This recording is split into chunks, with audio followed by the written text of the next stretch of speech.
Sa buhay, kailangan mong pumili ng taong pakikisamahan mo. At hindi lahat ng kaibigan mo ay dadalhin ka sa mabuti. Isang mapagpalang araw sa iyo, Sir Eric, at sa mga tagapakinig.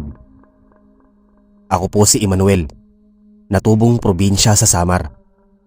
At hayaan niyo po akong ilahad sa inyo ang karanasan namin ng bayaw ko na si Kuya Enrico, nang minsan kaming magawi sa bahay ng kaibigan naming si Antonio.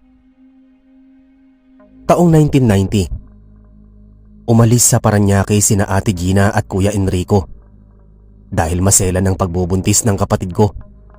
Kaya umuwi sila sa aming probinsya para makapanganak ng maayos at makalayo sa anumang kapahamakan. Ako at si Teresa ang naiwan sa aming bahay dahil isang buwan nang nasa Dolores ang aming mga magulang sa bahay ng kapatid ng nanay ko. Mag-iisang linggo pa lang ang mag-asawa sa probinsya at marami nang naging kaibigan si Kuya Enrico. Likas kasing manginginom si Kuya Rico. Tumigil lamang siya sa pag-iinom nang mapangasawa niya si Ate Gina. Huminto siya sa pag-iinom ng alak at sa tuwing may okasyon na lang siya dumadayo sa inuman. Isang araw ay nagpaalam si Kuya Enrico kay Ate Gina na inimbita siya ni Carlo na may ilang bloke ang layo sa aming bahay at itinuring na din niyang kaibigan. Kaarawan nito kaya niyaya siyang makipag-inuman. Binalak pa akong isama ni Kuya Enrico para naman may alalay siya kapag nalasing siya. O sige, pero wag kang iinom ng sobra at mag-iingat kayo ni Emmanuel, sabi ni Ate Gina. Tuwang-tuwa si Kuya Enrico at hinalikan niya sa pisngi si Ate Gina. Samantalang nagpasalamat naman ako sa kapatid ko bago kami umalis ng bahay. Nagdala ako ng ilang piraso ng kalamansi at nang makarating kami sa bahay ni Carlo ay tumawag kami ng makailang beses.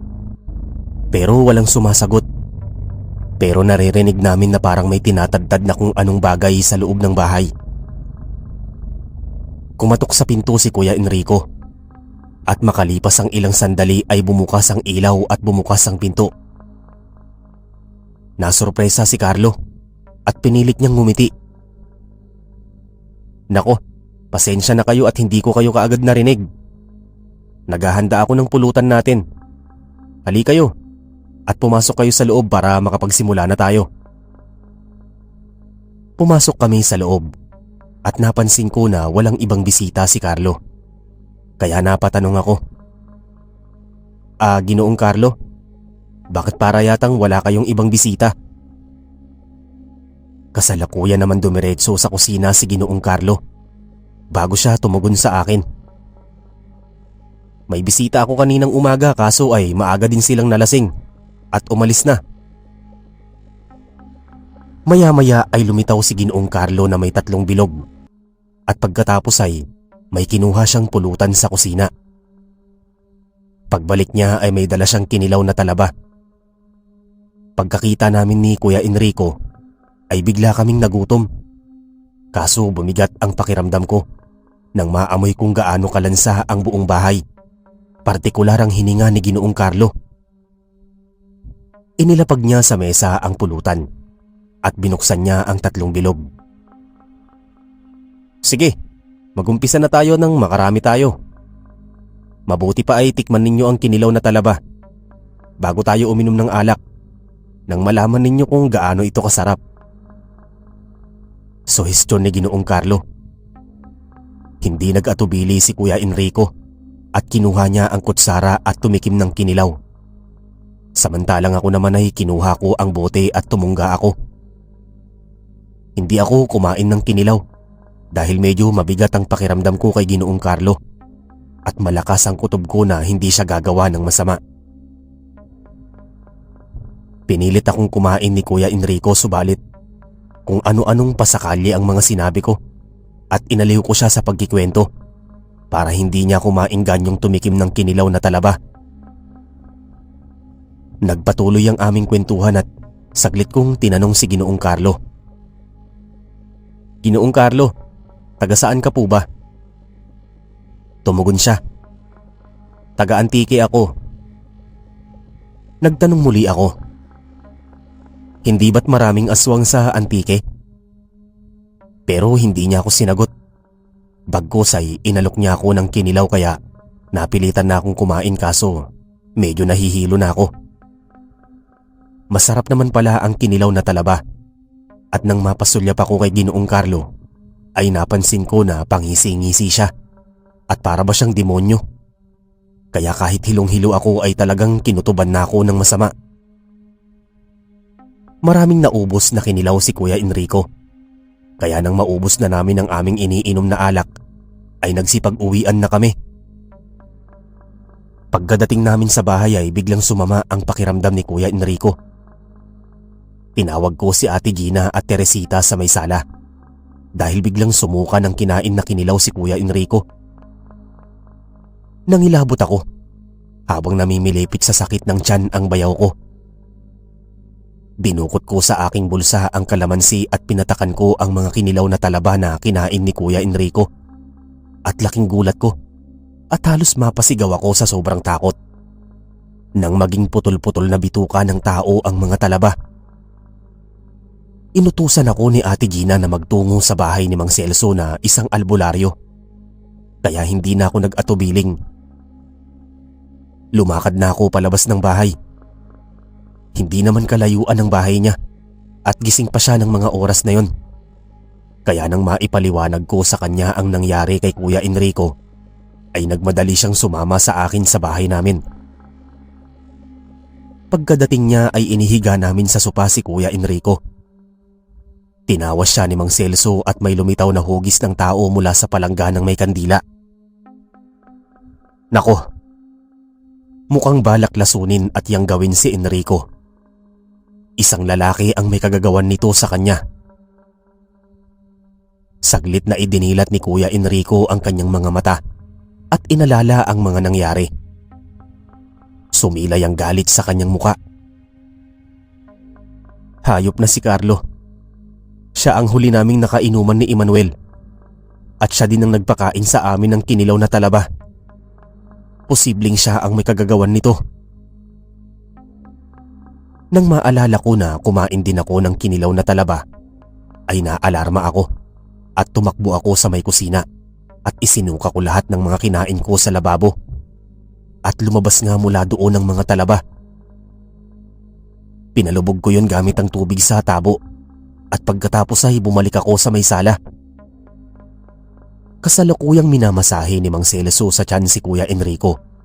Gamit ang itlog pagkatapos ay binulungan niya ito ng orasyon. Sunod ako naman ang minasahe niya at binulungan bago kinausap si Ate Gina. Pagmasdan niyong mabuti ang bagay na inilagay ng aswang sa loob ng katawan ng asawa't kapatid mo. Utos ni Mang Celso. Binasag sa may plato ni Mang Celso ang itlog at lumabas doon ang napakabahong itim at malapot na likido na nakakadiring pagmasdan. Yan ang mutya ng aswang. Mabuti at madali pa itong maalis sa katawan nila. Kung hindi ay mapapatay sila nito dahil kumalat na ito sa kanilang buong katawan. Dinala ni Mang Celso ang mutya ng aswang sa may bakuran. Humukay siya ng malalim na lupa at doon yun ibinaon. Nagpasalamat naman kami sa panggagamot ni Mang Celso sa amin ni Kuya Enrico at pagkatapos ay umuwi na siya sa kanilang bahay. Simula noon ay madalang nang sumama sa mga inuman si Kuya Enrico at naging abala na siya sa panganganak ni Ate Gina. Samantalang nag-focus naman kami ni Teresita sa aming pag-aaral. Kaso ay dumating ang panahon na parabang bumalik na naman ang panibagong panganib. Ang araw na kinatatakutan ko. Kilala bilang masarap magluto ng kinilaw na talaba ang tatay ng kaklase ko na si Francis. Malapit na ako noong matapos sa ika-4 na baitang sa sekundarya nang magsagawa kami ng gawain sa kanilang bahay. 2 araw bago namin isumite ang proyekto sa aming guro. Kaya naman kinakailangan na naming matapos sa lalong madaling panahon. 4 kaming magkakaklase na nagkayaya ang mag-inuman at nagpresenta si Ate Estela na mapapangasawa ng kapatid ni Francis na maghanda ng aming pulutan. Si Francis, kapatid niyang si Marinela at si Ate Estela lamang ang natira noon sa bahay. Samantalang nasa ibang bayan ang mga magulang ni Francis at umalis din ang nobyo ni Ate Estela at sa isang araw pa sila makakabalik. Gabi na nang makatapos kami sa proyekto at naghain ng alak at masasarap na pulutan si Ate Estela. At isa na doon ang kinilaw na talaba na talagang iniiwasan ko at nagkatroma ako. Mabuti na lamang at naghanda ng papaitan na chicharon si Marinela, kaya yun na lamang ang kinain ko. Napag-alaman ko pa na buhat sa kapi si Ate Estela at nalalapit na din silang ikasal ng kapatid ni Francis matapos nilang makapamaysan. Ayokong magbintang kaso madalas nagkakatotoo ang mga kutob ko. Masama ang hinala ko kay Ate Estela, lalo pat nagmula siya sa lugar na maraming napapabalitang mga aswang. Nagpatuloy ang inuman, kwentuhan at pamumulutan namin hanggang sa nangaubos na lahat ng alak at pulutan. Nagpilit umuwi si Marlon kaya sumabay ako sa kanya kahit medyo may tama na kami ng alak sa katawan.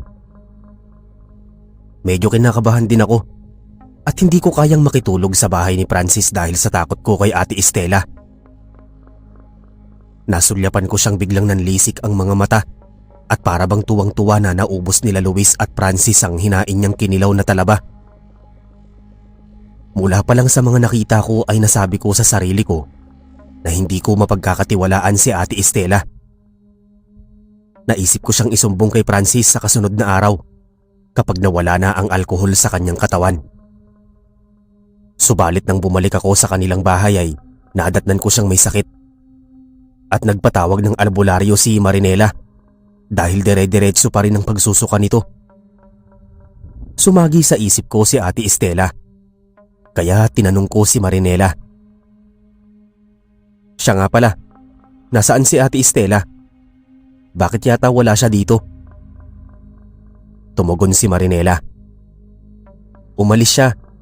Biglaan siyang tinawagan ng pamilya niya, kaya maaga siyang umalis patungo sa Capiz. Lumakas lalo ang pagdududa ko na may kinalaman siya sa nangyari kay Francis. Balak ko sanang ipagtapat kay Marinela ang nangyari nang biglang dumating si Mang Celso at tulad ng paraan ng panggagamot niya sa amin ni Kuya Enrico ay ganoon din naging resulta ng nangyari sa kanya. Nilason at niyanggaw si Francis. May nakain itong inihanda ng aswang na kamuntik nitong ikamatay. Sa pagkakataong yun ay hindi ko na napigilan ang sarili ko at isiniwalat ko sa kanilang dalawa ang obserbasyon ko sa nagdaang gabi. Marinela, hindi man lang ba kayo naghinala kay Ate Estela ninyo na isa siyang aswang? Napailing si Marinela sa kanagsalita. Alam mo, first time niyang magluto ng pulutan kagabi. Hindi man lang siya nagluluto dito sa bahay at napakamapili niya sa pagkain. Parating karne ang ulam niya at nakabukod sa pagkain namin. Paliwanag ni Kuya Arnulfo na may sakit si Ate Estela kaya nakahiwalay ang pagkain niya sa amin. Napatawa ako sa sinabi niya. Hindi man lang kayo naghinalang aswang siya? Sumabat si Mang Celso. Iho, posibleng gumagamit ng tagabulag si Estela kaya hindi siya mapaghinalaan ng pamilya ng kanyang kasintahan. Marahil ay magaling din siyang magtago ng lihim at posibleng intensyon niyang patayin kayong magkakaibigan kaya siya nagluto ng pulutan ninyo kagabi. Tulad ng sitwasyon ninyo na Enrico noong ginamot ko kayo. Nagkatinginan kami ni Marinela. O ngayon, naniniwala ka na ba sa akin? Teka, kailangan ko nga pala mabisita si Luis dahil kumain din siya ng kinilaw na talaba. Saglit akong nagpaalam sa kanilang dalawa at dumiretso ako sa bahay ni Luis. Nabigla ako nang mapansin na napakaraming tao sa labas at loob ng kanilang bahay. Nakita ko ang kapinsan niyang si Randy, kaya tinanong ko siya kung anong nangyari. Pare, patay na si Luis. Ano bang nangyari sa inyo kagabi? At pagka-uwi niya dito sa bahay ay masakit na ang tiyan niya at sumusuka siya ng mga talaba. Hindi ako kaagad nakapagsalita. Bagkus ay sinubukan kong pumasok sa loob ng bahay at natagpuan ko na nasa loob na siya ng kabaong habang umiiyak sa tabi nito ang kanyang ina, ama at mga kapatid. Pagkakita sa akin ng nanay ni Luis ay binulyawan niya ako at kamuntik palayasin, pero humingi ako ng tawad sa kanya at ipinaliwanag ko lahat ang nangyari. Namuo ang galit ng mga magulang ni Luis kay Ate Estela, at kung makikita nila ito ay baka hindi sila makapagpigil at mapatay nila ito. May biglang tumapik sa balikat ko at paglingon ko ay nakita ko si Gilyar na kapatid ni Marlon.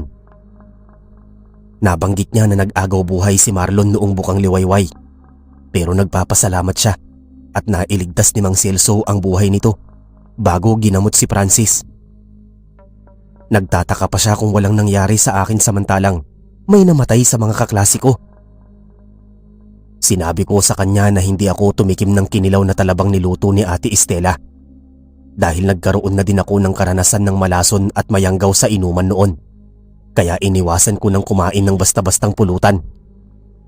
Sa puntong yun ay sumama ako kay Randy para mabisita si Marlon at malaman na din ang kalagayan nito. Inabutan ko siya sa may tumba-tumba. Medyo maputla siya at nanghihina pa rin. Pero nang makausap ko siya ay halos pabulong ang kanyang boses. Hindi niya inakala na makakaligtas pa siya dahil mula sa pagka-uwi niya ay sumuka siya at namimilipit siya sa sobrang sakit ng tiyan. Nabanggit ko sa kanya na umalis na si Ate Estela at may hinala ako na kinabahan ito para sa kaligtasan niya. Kaya minabuti niyang umalis para makatakas sa kasalanan niya sa amin. Malaki ang galit sa kanya ni Marlon at sa oras na manumbalik ang kanyang lakas at kahit sa impyerno ay susundan niya si Ate Estela at tatadta rin ng pinong-pino. Matapos ko makipag-usap sa kanya ay bumalik na ako sa bahay at napag-alaman ko kay Teresita na nabalitaan niya na nasa mabuting kalagayan na si Francis at nagpapagaling ito sa kanilang bahay. Sumapit ang araw ng pagsusumiti namin ng proyekto at kami lamang ni Francis ang nakapasok. Samantalang si Marlon ay nagpapahinga at nagpapalakas pa rin. Pumunta kami sa lamay ni Luis at ganoon na lamang ang galit ng pamilya nito. Nalaman ko kay Francis na hindi na matutuloy ang kasal ni Kuya Arnolfo niya at Ate Estela dahil isinumbong niya ang ginawang panlalason sa amin ni Estela. Kampi si Kuya Arnolfo kay Francis kaya mas pinaniniwalaan niya ang kapatid. Matagal na din palang alam ni Kuya Arnolfo na aswang si Ate Estela. Nangako ito na hindi sasaktan kahit sino sa pamilya niya, kaya naman pinagpatuloy niya ang pagmamahal dito. Kaso noong malaman nito na pati kapatid ay dinamay at kamuntik niyang patayin, ay walang pag-aalinlangan siyang nakipaghiwalay.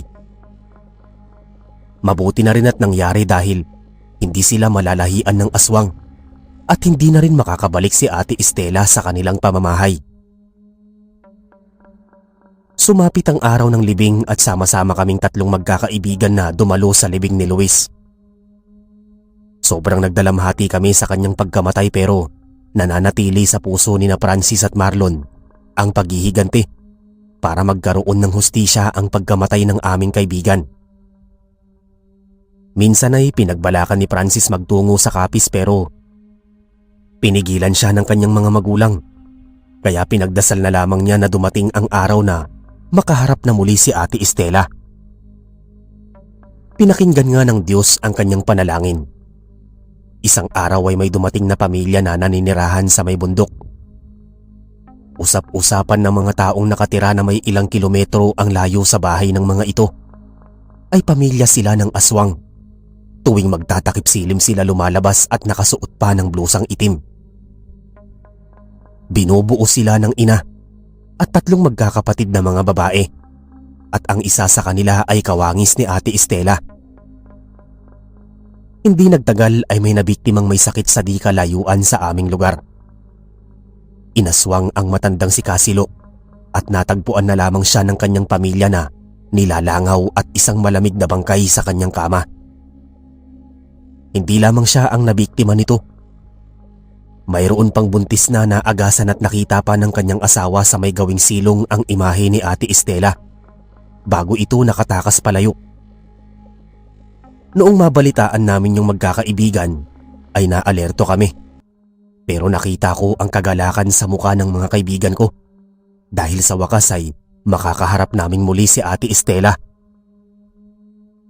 Humingi kami ng tulong kay Mang Celso at binigyan niya kami ng dinikdik na bawang na inilagay sa kalmendigera, pati dignum garapa, makabuhay at buntot pagi.